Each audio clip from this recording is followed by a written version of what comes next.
Hello, good evening, friends. Am I audible?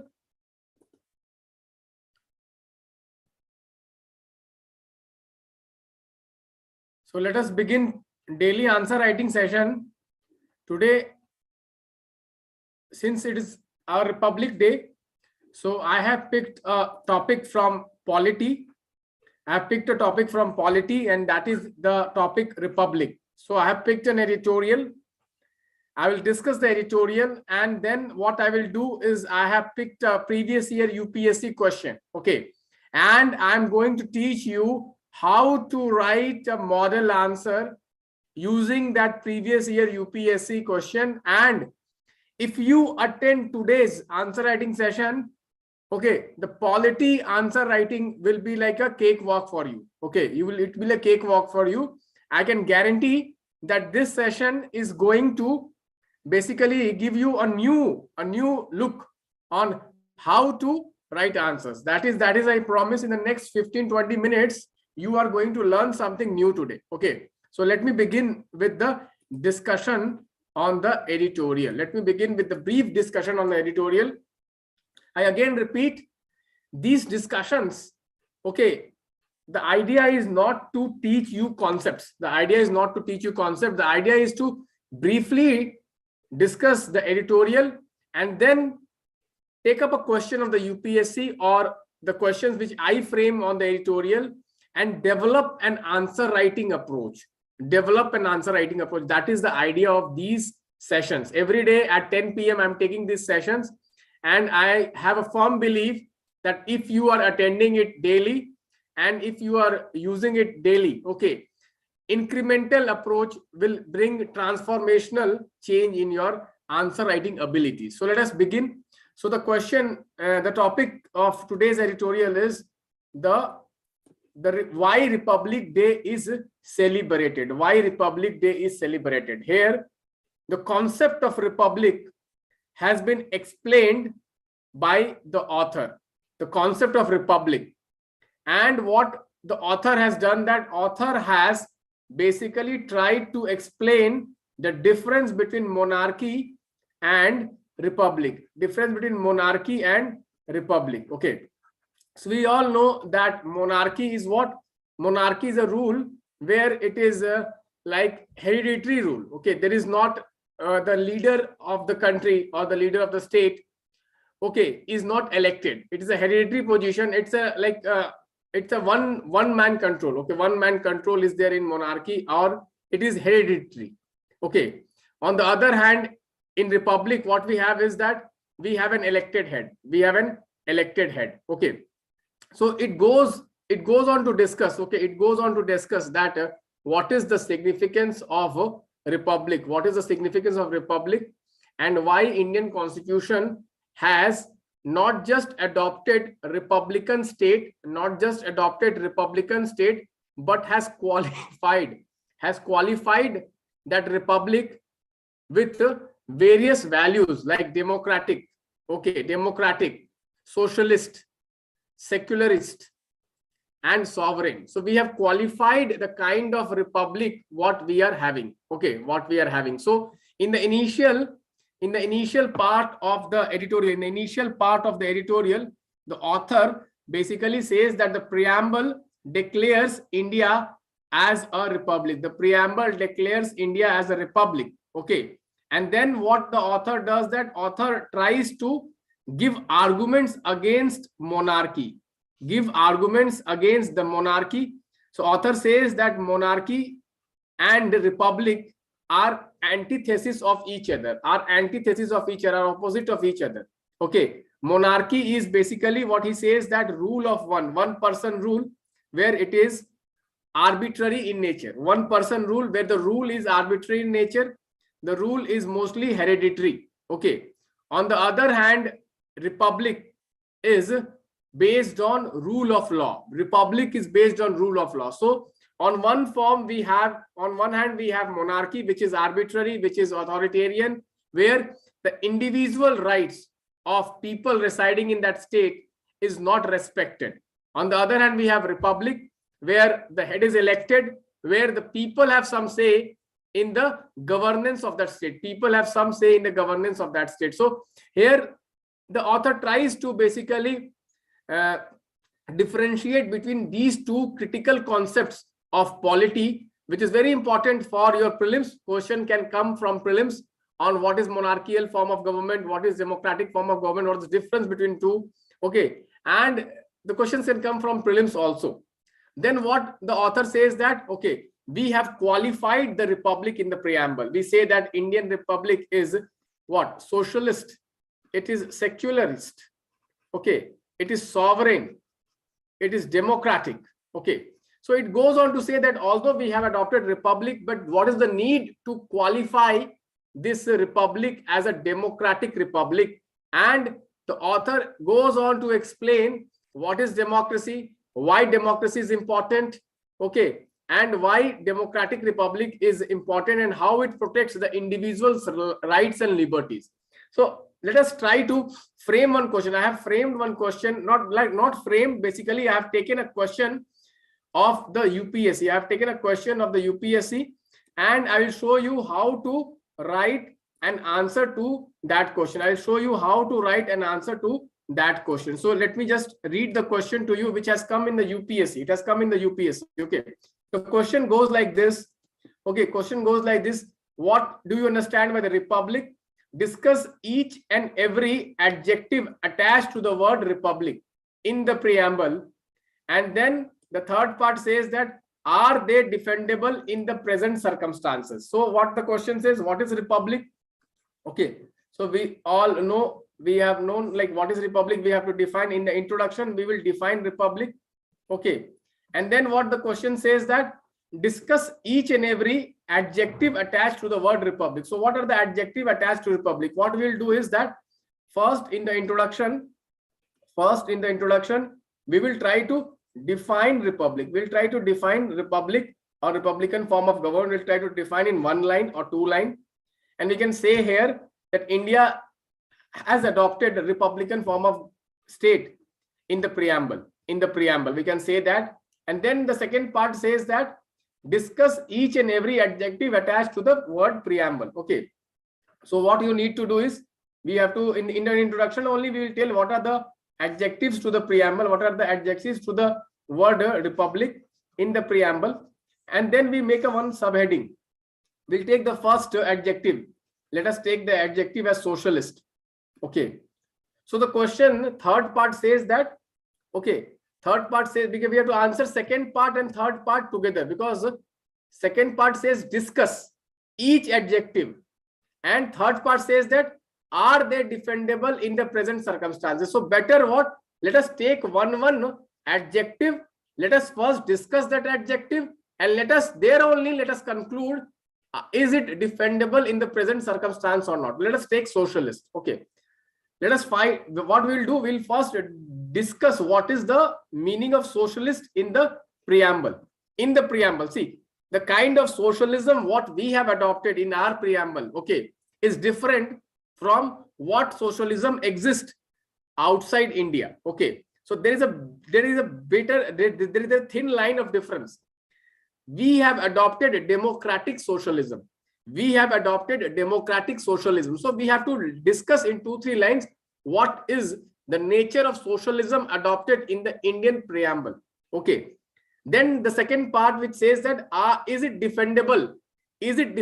So what we have to write? We have to write arguments in opposition and arguments in favor. So what we have to write that, okay, although India from the year 1950, okay, till 1990, we adopted a centralized economy. We adopted a regulated economy. So that time we had socialistic patterns of economy. However, after the year 1991, when we adopted new economic reforms, okay, after that we have adopted various neoliberal policies. So there is a criticism that after the adoption of this neoliberal policies or the new economic policy of the 1991, we do not, or we cannot say that we are a socialist country. We cannot say that, but that is not completely true. What you have to say is that is not completely true. Why it is not completely true? Because what we have done is that we have only changed the means of economic growth. But still the goal is what? Still the goal is that we want to reduce inequality. Still the goal is that we want a welfare state. Still the goal is that we want to eliminate poverty. Still the goal is that we want to we have to remove illiteracy. We have to remove diseases. So the welfare goals have not been basically left out. What has changed is the means have changed. Okay, the ideals, the objectives, the goals of socialist economy, which is basically equality. Okay, equality, that has not changed. Reduction of inequality, that has not changed. But the means have changed. Now the means is that we want private participation in economy also. We want private participation in economy also, because if the pie will not grow, what will you distribute? You're getting it? If the pie will not grow, if the economy will not grow, how will the resources come to the government? If the resources will not come to the government, what will you distribute? So the pie has to increase. If the pie has to be distributed, it has to first increase, my friend. And that is why what we have seen, not just in India, but throughout the world, that socialism has failed to give high consistent growth. Socialist approach of economy has failed, not just in India, throughout the world. So throughout the world now, basically we are following a neoliberal economic policy, and India has also adopted neoliberal economic policy. That does not mean that we have completely discarded socialistic values. Still socialistic values guide our public policy. Still socialistic values guide our public policy. That is why we have one of the largest PDS system of the world. We have the largest livelihood program of the world, Manrega. Okay. Let us now take the second adjective attached. Second adjective attached is secular. Secular. Okay, secular. So we have to define what is the secularism in Indian context. See, mind you, do not write what is secularism theory. Do not write here, because it says that discuss the adjective attached to the word preamble. So we have to write the definition of secularism, which is for Indian constitution. See, Indian constitution, what secularism means is that equidistant from religion. Equidistant from all religions. The state will be equidistant from all religion. That is what you have to discuss. In 2-3 lines, you have to discuss the idea of secularism in the Indian constitution, my friends. And then what you need to do is that, then you start basically writing what are the challenges faced by the Indian secularism. What are the challenges faced by the Indian secularism? Here you can talk about the issues of minorities, communal conflicts. We can talk about vote bank politics and all that. You can talk about. Next, what you can say, though, it is defendable. Okay, it is defendable, but there is a lot to be done. There is a lot to be done. It is defendable, but secularism in India is defendable. Next is sovereign. Sovereign. Okay, sovereign. Okay, sovereign basically means what? We are supreme, and we do not basically have to take permission from any external authority. Okay, so we do not have to take any permission from external authority. Indian state is supreme in its own domain. That is what is called sovereignty. But where also you can say that after the globalization and after a lot of liberalization of economy, sometimes the sovereignty is challenged. Sometimes the sovereignty is challenged. And here we can talk about various international organizations like IMF, WTO, World Bank. Here only we can give examples. Recently, WTO, what is happening to the subsidy? What is happening to the public stock holding? Yeah, these days we are seeing that WTO, there is a lot of debate happening where they are forcing the developing countries to basically align their public stock holding policy as per the WTO norms. Similarly, in the year 1991, when we were facing economic reforms, we were forced by the IMF to basically bring out various kinds of structural reforms in the Indian economy. So there are some strains on sovereignty, but however, we cannot say that India is not a sovereign nation. India is a sovereign nation. Okay, here you can make use of this international arbitration like Crane Energy. Crane Energy it's basically is in locked in horns with the government of India. Okay, so these are challenges to the Indian sovereignty. Example of the cane energy. You can talk about the cane energy. Okay, you can talk about this issue. Many multinational companies are coming and investing in India, and sometimes there is a conflict because these multinational companies sometimes are guided by international laws, and so sometimes there is an issue regarding taxation and other regulation. Okay, so you can talk about that. Then you can talk about that democratic. Democratic is the another adjective attached. Explain the meaning of democracy in Indian preamble. It is not just a political democracy, it is social democracy also. Okay, it is social democracy also. And then you can say to what extent India is a democratic state. Here you can give examples of how the elections of India, although free and fair, but there are still strains as far as electoral system in India is concerned. We have issues of money power, we have issues of muscle power. Okay, we have issues of money power and muscle power, where we know that a lot of money is involved in elections. A lot of the probability of a candidate with criminal antecedents to win elections are very high. So these are some of the strains on democratic character of the Indian Republic. And in the end, you can give that, yes, all those adjectives which are attached to the preamble are defendable.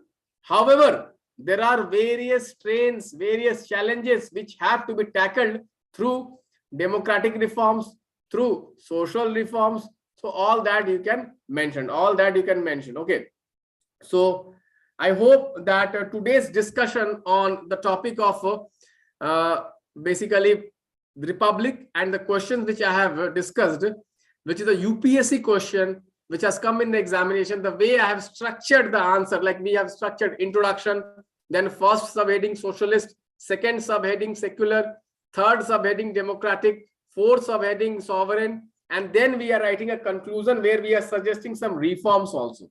So this is the ideal way you have to write answers. Just divide the answers into various parts so that the examiner is basically forced to give you marks. We have to write such an answer that examiner is forced to give us marks.